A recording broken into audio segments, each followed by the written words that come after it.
Okay, everybody, good evening and welcome back to our evening Sabbath school discussion.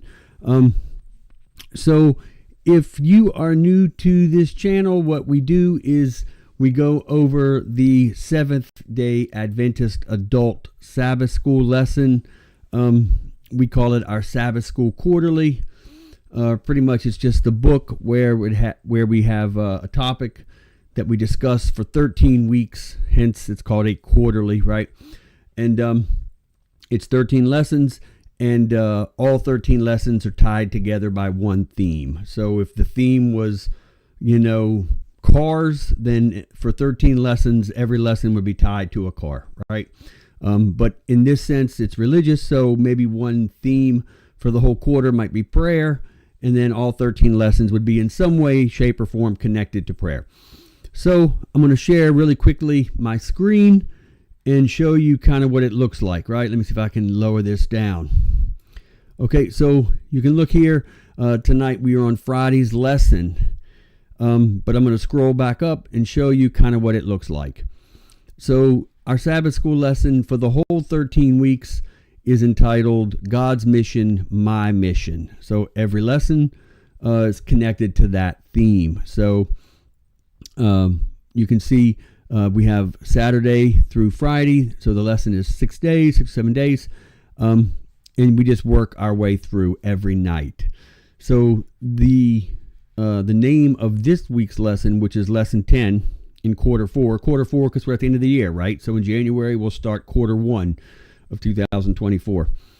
But you can see today or this week, lesson 10 is entitled Mission to the Unreached, Part 1.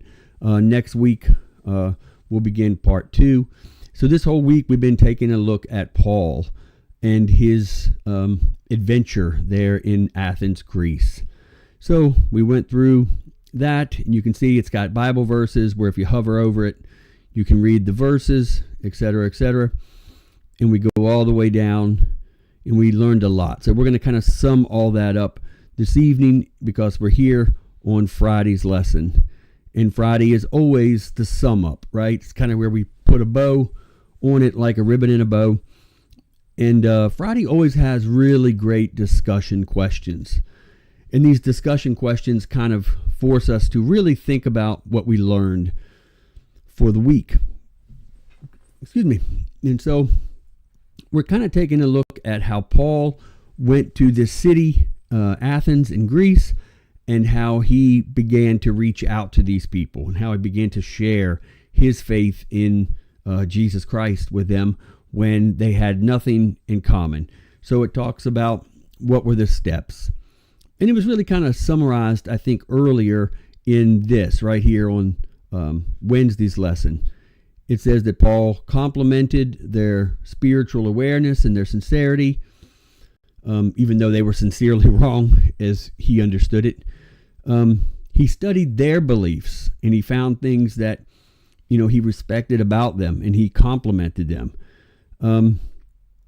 He went through and he talked about their history, their culture, their art, their, religion. And that impressed them and it made them feel connected to him and it opened themselves up to him, which was awesome. And we kind of talked the other night about, we talked about the power of complimenting people, the power of trying to find common ground. But before we get into Friday's lesson, I just want to throw a shout out to my friend, my brother Don A. I hope you're out there listening. If you are, I hope you leave, a comment down, in the little chat stream. I think there's a little chat stream rolling through.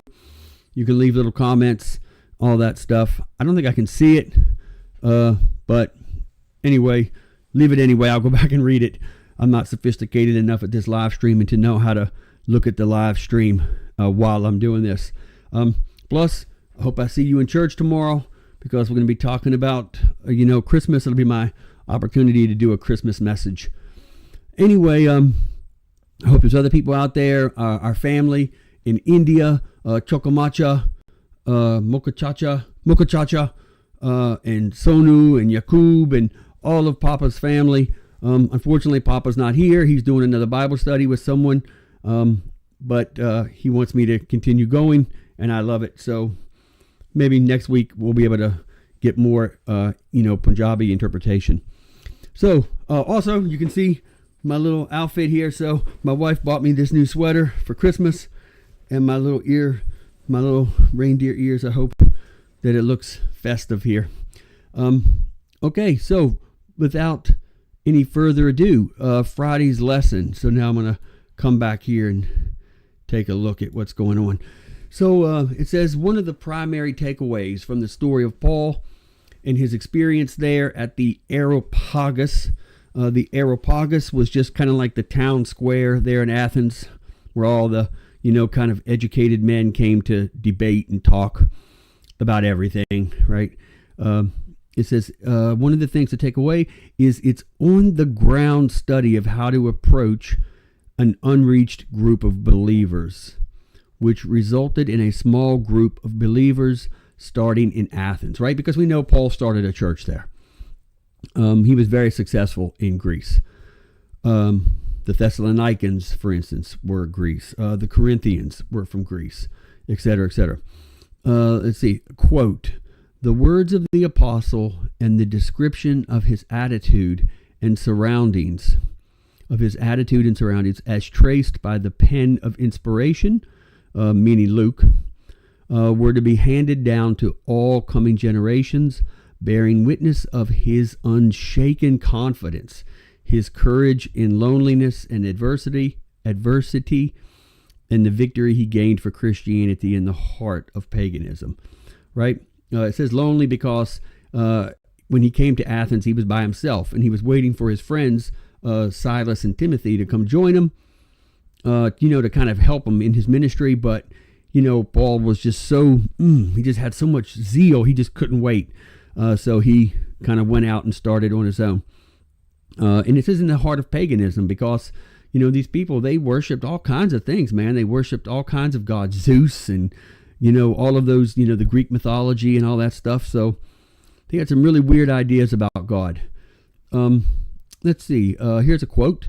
It says, Paul's words contain a treasure of knowledge for the church. He was in a position where he might easily have said that which would have irritated his proud listeners and brought himself into difficulty. I think it's what he's getting at here in the lesson is, the people in Greece, especially, there in Athens, it was kind of like the birthplace, right, of philosophy, Socrates, Plato, Aristotle. These guys all came from there. And so Greece was kind of, especially Athens, it was kind of known, it was synonymous with education and brilliance and academic achievement. And, these people, they prided themselves on this. So if Paul had just kind of walked into Athens and rolled up and just started like, oh, all of you guys are wrong, you're all messed up, you don't know what you're talking about, et cetera, et cetera, I think it would have offended them and they wouldn't have listened to him. They probably, would have thrown him out of town, ran him out. But he didn't do that. Let's keep going here with this quote. Had his oration mean, the way he speaks, had his oration been a direct attack upon their gods and the great men of the city, he would have been in danger of meeting the fate of Socrates. I don't really know much about what happened to Socrates, but from the sound of that statement, they must have probably done something bad to him. Probably fixed him up good or something. I don't know. If you guys know what happened to Socrates, leave a comment down below. I have to look that up myself. Continuing with the quote, but with a tact born of divine love, he carefully drew their minds away from their heathen deities meaning gods, by revealing to them the true God, who was to them unknown. Remember, we saw earlier in the lesson that they had all these altars to all their gods, and they had one altar, and they didn't even know who to dedicate it to, so they just said, to the unknown God. And Paul, said, that unknown God, that's the God that I want to tell you about. And hey, just for the record, he's not unknown. He's actually the one God that has come into this earth and introduced himself. So we can know him. So it was kind of ironic that the God that they called the unknown God was the one God they actually could know. They couldn't know Zeus. They couldn't know, Titan and all this. I'm not really super familiar with Greek mythology, but all that stuff.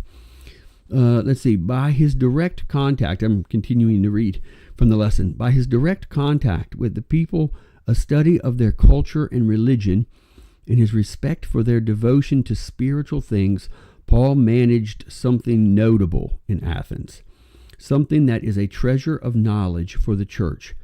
He avoided irritating his listeners. Whew, that's a pretty big thing. And in the lesson, it's actually italicized. He avoided irritating his listeners. This was in and of itself a major God-inspired accomplishment. This, according to Ellen G. White, is the treasure of knowledge that we as a church need to pay attention to. So it's just fascinating, what Paul did. Paul went in there and it says he studied their culture, their religion. Oftentimes, in America, or even here in England, oftentimes we find ourselves as Christians sharing our faith with other Christians. But every now and then we get the opportunity to share our faith with people from different countries, right? Immigrants, people with different religions. Especially here in England, in the Birmingham, West Midlands area, a lot of Asians. Asians here in England, by the way, is referring to Indians, Pakistanis, and I think Bangladeshis, but certainly Indians and Pakistanis. And whereas, like, for instance, in America, if you said somebody was Asian, you would be referring to like Chinese, Korean, Japanese, that kind of thing. But anyway, here in the West Midlands in England, it's a lot of Asians.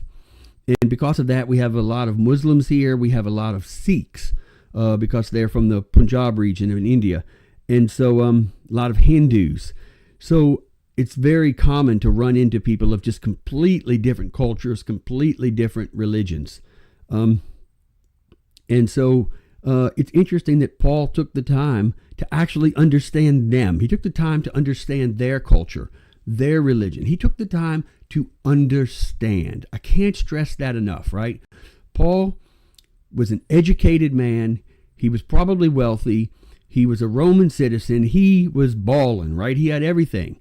And he could have easily just rocked up into Greece and been like, hey, let me tell you how this is going to shake out, right? Let me tell you about this stuff. But he didn't. He actually took the time to understand rather than show up and just expecting other people to understand him. And that's a huge thing in this world. Everybody wants to be understood, but nobody wants to stop and try to understand. And Paul did. He did. And that, if there's anything we take from this lesson, I think it should be that.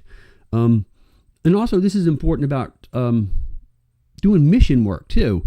Whether it's mission work inside of your own country with other religions, or if you actually go away.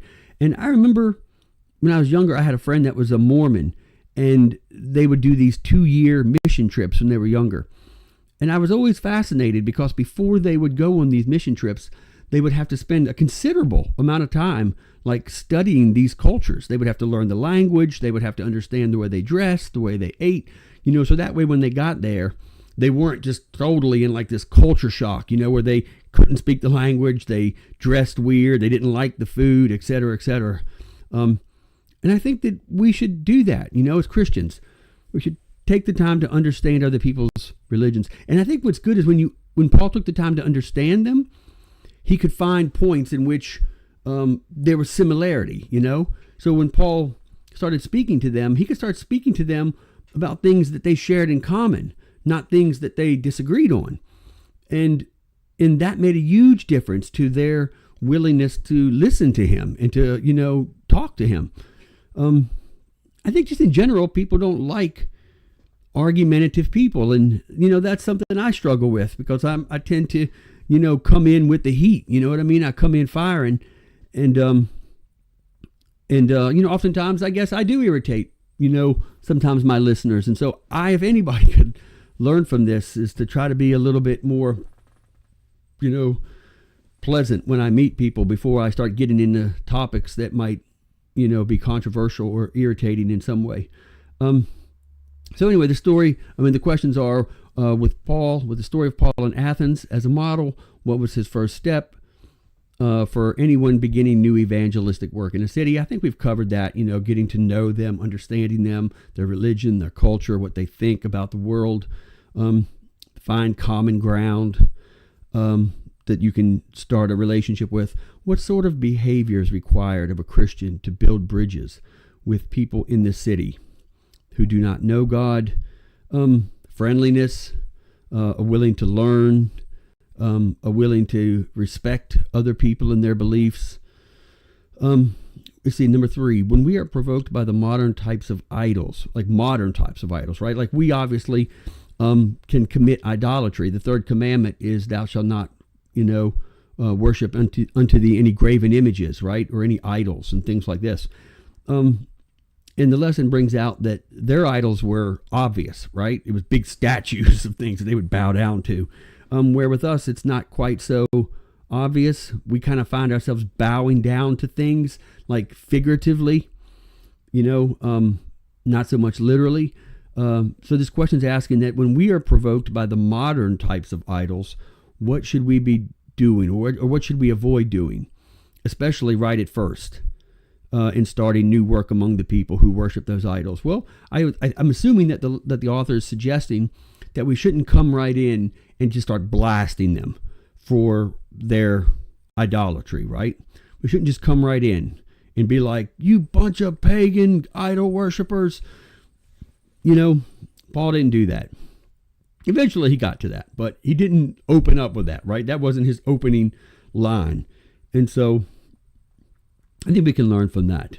And then number 4, Paul could have stopped with just introducing the people to his God, who loved them, and they would have been quite pleased. Let me read that again. Paul could have stopped with just introducing the people to his God who loved them, and they would have been quite pleased. But then he crossed a line that made people think he was deluded when he brought in the resurrection.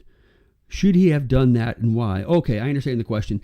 So what this is suggesting is that Paul could have just came and shared that aspect of the gospel that was easy for people to receive. Hey, there's a God named Jesus, and he loves you, right? And he died for you on the cross, John 3:16. And that's kind of really easy for people to receive a lot of times. People want to be loved, right? It's a natural inclination.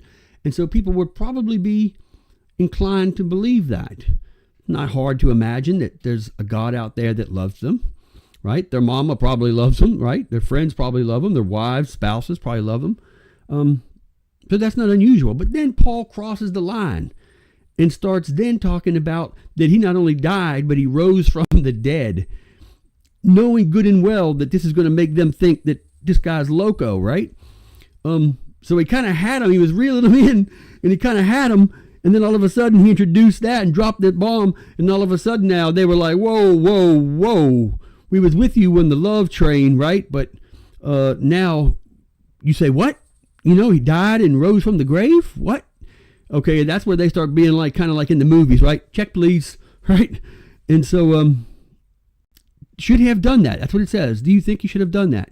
Why or why not? Well, I don't know. I think he should have. Because at the end of the day, the resurrection is the greatest promise of Christianity. Lots of people die for people that they love. So I don't know, maybe he shouldn't have. I don't know. You tell me what you think he should have done. Do you think he should have maybe left it at the fact that God loves them and died for them, and then maybe came back again another time? Or, should he have just dropped the whole thing on them there? Or I don't know. It's hard to criticize Paul. I mean, he's Paul, right? And can't go back now and be like, oh, well, if he hadn't have did that, if he did it this way, he would have gotten more converts. I don't know. I don't have a time machine. I can't figure that out. I'd like to hear what you think about that. Do you think Paul should have just kind of kept it surface and then came back? Or once he had him on the hook, should he have just kind of left it? Should he have left him there, or should he have kept, going further and going further to see how far he could push them before they all just checked out, right? I don't know. It's a hard question to answer, but we have to just trust that he believed he was doing what God inspired him to do. But anyway, that's the end of this week's lesson. So we learned quite a bit about how to reach people that are different than us in different places from Paul. And I'm curious to see what's going to happen in part 2, right? Because next week it's reaching the unreached part 2. I don't know if they're going to continue with Paul or if we're going to go somewhere else, but we'll check it out. And hopefully Papa will be back to give some Punjabi interpretation. But I hope you guys enjoyed, and I hope you stick around. So tomorrow night we'll start next week's lesson, so you don't want to miss it. Please subscribe to the channel, stick around, share this with your friends. Until then, let's pray, okay? Oh, forgot to say happy Sabbath. Happy Sabbath. So for Seventh-day Adventists, this is the Sabbath time of rest and worship and devotion and family. So I'm glad you shared this time with me. Okay, now we can pray. Father in heaven, thank you so much for this day. I pray that this little time that we spent together was as much fun for you as it was for me, as joyful as it was for you as it was for me. Oftentimes, Lord, Father, when I read these lessons, I walk away with more questions than I have answers. I don't know why Paul did what he did or said what he said about the resurrection. It seemed like it turned some people off, but yet it seems like it pulled some people in. And I don't know. I don't know if he did the right thing or if he took the right approach, but I pray that whenever we find ourselves in these situations, that you will give us wisdom, that you will speak to us, guide us in our thoughts. When you want us to continue to speak more, give us that sense of wisdom. When you want us to shut our mouths and just leave it where it is, give us that sense of wisdom as well. Let us always be in tune with you. Now, Father, as we get ready to rest, we're going to go to church tomorrow morning and come together with all of our family, and we're going to discuss this lesson together. I'm going to bring everything into the lesson that we learned and discussed this week. So I'm excited to see what my other church brothers and sisters are going to say. I'm excited to hear what you've said to them in their study. Maybe you revealed something to them or shared something with them that you didn't with me. So I'm excited for that conversation. So please just bless us with rest, bless us with health. And we look forward to seeing you again tomorrow night for lesson number 11, reaching the unreached part 2. I pray everyone will come back. And Father, I ask this not for my sake, but for the sake of your Son, Jesus Christ, the reason for the season. Father, I bet you probably think that's funny when people say that, but we love him and we just want to do his will. So we pray all this in his name and for his sake. Amen. Okay, that's it, guys. I'm going to go inside and eat and rest. I will see you guys back tomorrow evening, okay? Take care. And if you're going to discuss this with your Sabbath school class tomorrow, I'm looking forward to hearing in comment sections about things that you thought about when reading